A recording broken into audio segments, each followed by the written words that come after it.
So today, lads, we're going to be looking at 5 realistic targets for free agency for the Indiana Fever. We are working under the assumption that these 3 are coming back. Lexi's coming back. Sophie's coming back. That is the assumption that I'm working with. Because if Kelsey goes, then clearly you have max contract free agent you need at the 2 guard. Or you start Lexi, Sophie and go all in with depth, which I actually don't think is the be all and end all, but at the same time, look, you kind of want this 3 to stay there. But this is going to be free agents, some of them coming off the bench, some of them potentially to start, that I think the Indiana Fever are going to be able to afford, and afford very comfortably. So, first player is a backup center, and I think Demiris Dantas' time at the Fever is probably done. I don't see Dantas playing with the Fever again, if I'm being honest. I think Bree Turner's not good enough. I just think in general Bree Turner's not good enough. So for me, Elizabeth Williams is a good pickup as a bench player. She's come off the bench the last year, but it's not like Elizabeth Williams was bad in Chicago. I think that was just a dysfunctional franchise. I thought she was exceptional the first year. I think there's an actual argument to be made that Angel Reese was better with her on the court with her than with Cardoso on the floor with her in a lot of games. But she comes in, shoots near 50% from the field, is a really good defender, and is just going to be a solid veteran presence. Doesn't really shoot the ball too well, but having her as a backup to Aaliyah, I think she's a much more capable backup than a Bree Turner. She's a much more capable backup than a Demiris Dantas. And I do think you're going to be able to get her close enough to a minimum. She'll be 33 years old next season, and she doesn't have too long left in her WNBA career. I think it's one of those things where it's maybe it's because she was quite poor at the Sky last year, maybe it's one of those things where I'm going to sign for the Fever for a year to put me in the shop window, and then I'm going to get my one last big paycheck the year after.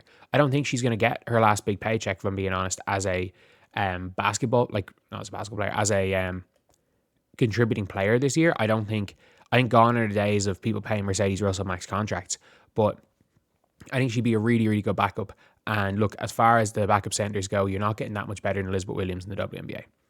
Next, we've got a player I think could be a starter, but this would be one of my things where I'm I don't hate the Fever doing this, but I don't see them doing it. So, the Indiana Fever had a player a couple of years ago that is the perfect player, a much better version of Natasha Howard, but it will cost quite a lot of money to keep her, and it's Temi.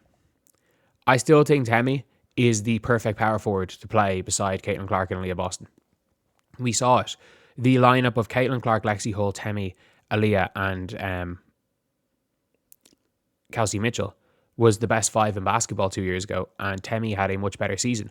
She figured out the jump shot, she stayed healthy, and she is someone, in my opinion, that is a absolute starter. She is a starter level player. I understand the Golden State Valkyries are going to keep her, but I don't think the Golden State Valkyries can afford to keep her if the Fever overpay for her. I don't mind the Fever overpaying her on a short-term deal if they flame out on an Azure. I would much rather the Fever pay her than pay Natasha Howard. And I have a weird feeling if they flame out on their A option, Natasha Howard on a near max contract is coming back. And I don't think you have a championship. I don't think you can win a championship with Natasha Howard starting and Michaela Timpson as her backup. I don't think you can win a championship with that because there are too many games. Natasha Howard is either brilliant or absolutely terrible. And the problem is that Natasha Howard does not play well with Caitlin Clark. So if the Fever are planning on winning with Caitlin Clark, I think bringing in a Temi, if they're stuck, is not a bad option. If the Fever are planning on Caitlin Clark just not being on the court, then you bring back Natasha Howard. But I do think they're an unserious franchise if they bring back Natasha Howard with KK as her backup and expect that to win. I think you can do so much better. And I think if you flame out on Alana Smith, on Azure, who should be their first options, I think Temi's a really good option because, again, she has a little bit of an ability to space the floor, better than Howard anyway. And not only that, just the way she runs the floor, the way she can anchor a defense, having her as a kind of a rotational piece, like her, Elizabeth Williams, and Aaliyah Boston. If the 3 of them are kind of rotating at that 5 position, you've got the best 5 rotation in the WNBA.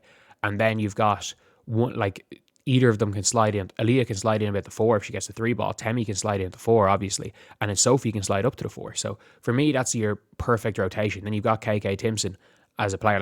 I'm absolutely fine with those 5 players sharing the 4-5. but it's going to cost quite a bit to get Temi out of Golden State. I do think in general that that Golden State, because they have to keep basically their whole team. Almost their entire team are free agents. So it's not going to be hard to well, not going to be hard. It's not going to be easy to keep all their players together if you're the Vox. So I do feel like Temi is one that if you overpay, I think when it comes down to it, it's when it comes to between Temi and Monique Billings, because I think they're keeping Ileana Rupert no matter what. I think it's going to come down to who is paid, who gets the lower offer, who it's cheaper to keep between Temi and Mo Billings, and it'll probably take Fever paying 3/4 of max to get Temi, but if they have the money, I don't mind it. Then you've got Beck Allen, who had a disaster season for Chicago. An absolute disaster season. But it all depends on whether you believe that this is Beck Allen or whether you believe that the Chicago Sky is a shit show. I think it's the latter. I think Beck Allen as a bench option is unbelievable. Is absolutely unbelievable. I genuinely think that Beck Allen could be a 6th player of the year candidate. She can play the 4, she can play the 3. She shoots the shit out of the ball. And people don't realize that. She genuinely, she shoots the shit out of the ball. I've watched her play a little bit for Fenerbahce. And like, she's money. She is money. Like when she gets open, that shot is pure. And the whole thing is that if you look at her stats last year, she started off so well. But if you look at her stats for her career, like she was for the Phoenix Mercury, she was averaging 7.4 points per game on 36% from 3 and 42% from the field, which are more than passable numbers in the WNBA. But like Beck Allen was a starter on a playoff team. Like she was a starter on a Connecticut Sun team that nearly made the finals, playing under Stephanie White. She is a really, really, really solid bench player. If she's a starter, if you're signing her to a big contract, then yeah, she's going to struggle. But like, there's a reason why she was a key asset in not only the trade that sent John Quell to New York, but she was also a key piece in the trade that sent Alyssa Thomas to Phoenix. She was a player they wanted to get back because she has value. I think Beck Allen is now at the stage in her career where she's fighting to save her career in the WNBA. But like, she is on an Australia team with Sammy Wickham, Steph Talbot, Chloe Bibby doesn't make the team, Ezzy Magbagor, all of these players. A lot of the time, Beck Allen is their best player. So she is somebody that I feel like has ability to be an elite bench player coming off a terrible season in Chicago, but I blame Chicago more than I blame Beck Allen for that. And we also can't forget how Beck Allen started the season. Like if you look at game logs, like there were games in Chicago, and that was the problem with her in Chicago was the inconsistency.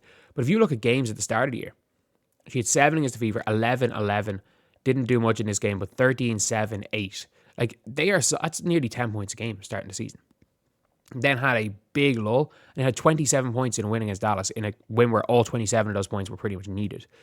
Had a good and okay run for a few games. It was just an inconsistency from Tyler Marsh. Like she was coming off the bench no matter what. It was a weird one, and I think she's much better than she showed in Chicago. And I think if the Fever could get her some way close to a minimum, she could be one of the best value contracts in the league. Then you've got a player who might cost a little bit more in Kennedy Burke. Kennedy Burke is in kind of the same mold. She'll play 2 through 4 and she will guard 2 through 4. I thought she did a really good job on Caitlin Clark the first time they played against each other. She's much quicker than she looks laterally. She's had some insane years overseas, but like last year especially was huge because she shot 41% from 3 and 46% from the field. Didn't shoot well in the playoffs at all, but like you can use that to your advantage. Like a bad playoffs, like it happens.